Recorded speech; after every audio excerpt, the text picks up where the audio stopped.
There's something that happens to a lot of people after sex that nobody talks about. Not because it's rare, but because it's embarrassing. You just had sex with someone you actually wanted to be with. And then it's over.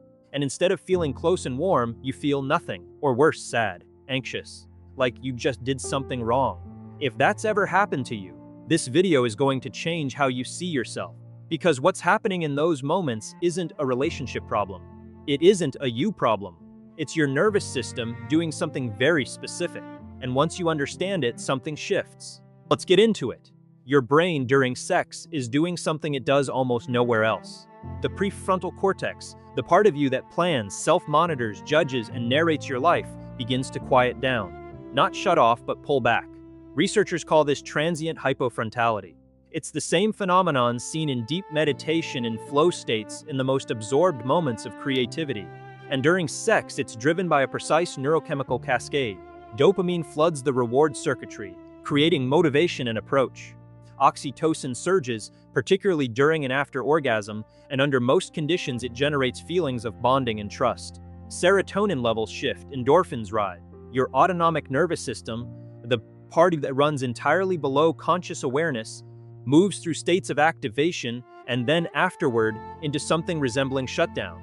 And this is the part most people have never heard. That shutdown, that quiet, that strange hollow stillness some people feel after sex is not a malfunction. It is a physiological event. In some people, the rapid drop in neurochemical activity that follows the peak creates a window of vulnerability that the nervous system interprets the way it interprets any vulnerability, with caution. Sometimes with something that feels remarkably like grief. There's a clinical name for what somewhere between 1 and 2/3 of people have experienced at least once. Post-coital dysphoria. Dysphoria. Not the absence of happiness, but an active wave of sadness, irritability, anxiety, or emotional depletion that arrives in the minutes or sometimes hours after sex, even sex that was genuinely wanted, with someone genuinely loved. For years, researchers assumed it must be a relationship problem, or a trauma response. And while trauma history can absolutely shape how post-coital dysphoria presents, it turns out even people with no trauma history in secure and loving relationships report it, because it lives, at least in part, in the chemistry. In the steep neurochemical descent that follows an intense peak, the nervous system does not distinguish cleanly between physical intensities and emotional threat. It processes both as events that require stabilization, and sometimes stabilization feels like falling. If you've experienced this and never had a name for it, the comment section is yours. Tell me if this is something you've felt but never spoken. You are very far from alone. Now I want to go somewhere that surprises people even more, because it's where the confusion about sexuality and mental health gets most entrenched. Imagine a person who, midway through a sexual experience they consciously want, feels their mind go somewhere else entirely. They're present in the room, but not in their body. They can observe what's happening almost from a distance. And physically, their body is responding, aroused, engaged, but internally there's a strange absence, a flatness, a sense of watching rather than being. And they think, something must be wrong with me. Maybe I don't actually want this. Maybe I'm not capable of being present. Maybe I'm broken in some specific way that other people aren't. Here's what the research shows, and this one genuinely changes things. Physical arousal and subjective experience of desire are not the same system. They are related systems, run by overlapping but distinct pathways, and they can, and frequently do, come apart from each other. The term for this is arousal non-concordance. Your body's physiological response to a stimulus is not a reliable report of your psychological desire, your preferences, or your consent. Arousal is not agreement, even with your own feelings. It is a signal from the autonomic nervous system that something relevant is happening, not a vote. This matters enormously because so many people spend years, sometimes decades, confused by their own responses, aroused by something they didn't expect to be aroused by and ashamed of it, not aroused by something they desperately want and ashamed of that, physically responding in situations where they were not emotionally present, and then building an entire story about what that must mean about their character or their desire or their lovability. And the whole architecture of that shame rests on a misunderstanding. The body is not a truth teller about the soul, it's a sensor, a very imprecise, context-sensitive, autonomically driven sensor that learned its responses long before you had any say in the matter. In a moment, I want to tell you specifically how anxiety blocks pleasure, and why the mechanism is much more concrete than most people realize. But first, I want to stay with this concept of learning, because it's the key to understanding why these patterns feel so personal when they are, in their roots, so neurological. The nervous system is an extraordinary learning machine. From infancy forward, it builds maps. Maps of what safety feels like, what danger smells like, what closeness preceded pain, and what distance kept you protected. These maps are not stored as memories you can retrieve and examine. They are stored as automatic responses.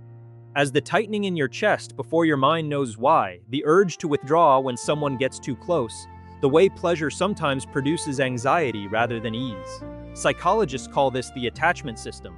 Neurologists call it conditioned autonomic response. But what it feels like from the inside is just, this is how I am. And sexuality, because it involves vulnerability at a depth that very few other experiences reach, activates these maps with unusual intensity. Sex asks the nervous system to do something genuinely difficult, to be simultaneously aroused, which is activation, and safe, which requires deactivation, to be open and exposed and trusting all at once. For people whose early experiences taught the nervous system that exposure precedes pain, that closeness comes with a cost, the body's solution is often to interrupt the experience from the inside, to go quiet, to dissociate slightly, to be technically present while keeping the most vulnerable parts of the self out of range.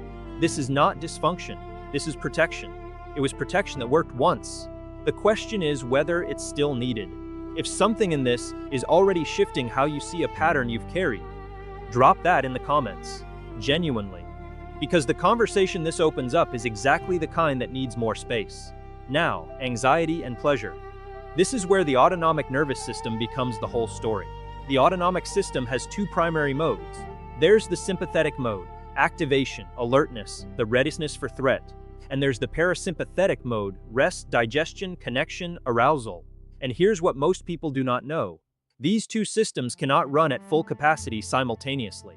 When anxiety is present, real anxiety, not mild nervousness, but the kind that activates the threat detection circuitry, the sympathetic system takes priority. And pleasure, real embodied pleasure, requires parasympathetic dominance. It requires the nervous system to be in a state of sufficient safety. So when someone says they can't relax enough to feel good during sex, or that their mind races through worst-case scenarios at the exact wrong moment, or that they can get physically aroused but feel cut off from any actual enjoyment, this is not a character flaw. This is a conflict in the autonomic nervous system between two incompatible states. The brain cannot simultaneously scan for threat and surrender to sensation. It has to choose. And a nervous system that has been trained by experience to treat vulnerability as dangerous will reliably choose threat detection over pleasure. Every time. Not out of spite. Out of survival logic that was written before you could write back. And then there's the layer that sits on top of all of this, the one that can be the hardest to examine, because it's become so much a part of how you understand yourself. The stories. The internalized narratives about desire, about what's normal, about whose body is allowed to feel good and whose is shameful, and whose needs are too much or not enough. These stories don't arrive as thoughts you choose. They arrive as feelings, as reflexive withdrawals, as the specific texture of your self-consciousness in intimate moments. And they were built, assembled out of cultural messages, early experiences, the absence or presence of comprehensive and compassionate information about the body, in conditions that had nothing to do with who you actually are. Shame neurologically does something specific. It activates threat detection pathways. It puts the nervous system into the same state that physical danger does, which means sexual shame.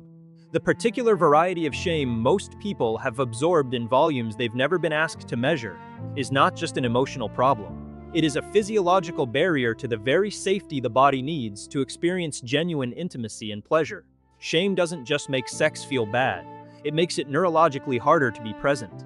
And this brings us to what might be the most important reframe in this entire conversation, the one that has the most potential to actually change something. You are not a fixed self who happens to have these patterns. You are a nervous system that learned specific responses in specific conditions, and nervous systems, right up into adulthood, retain their capacity to learn differently. This is not a promise of effortless transformation.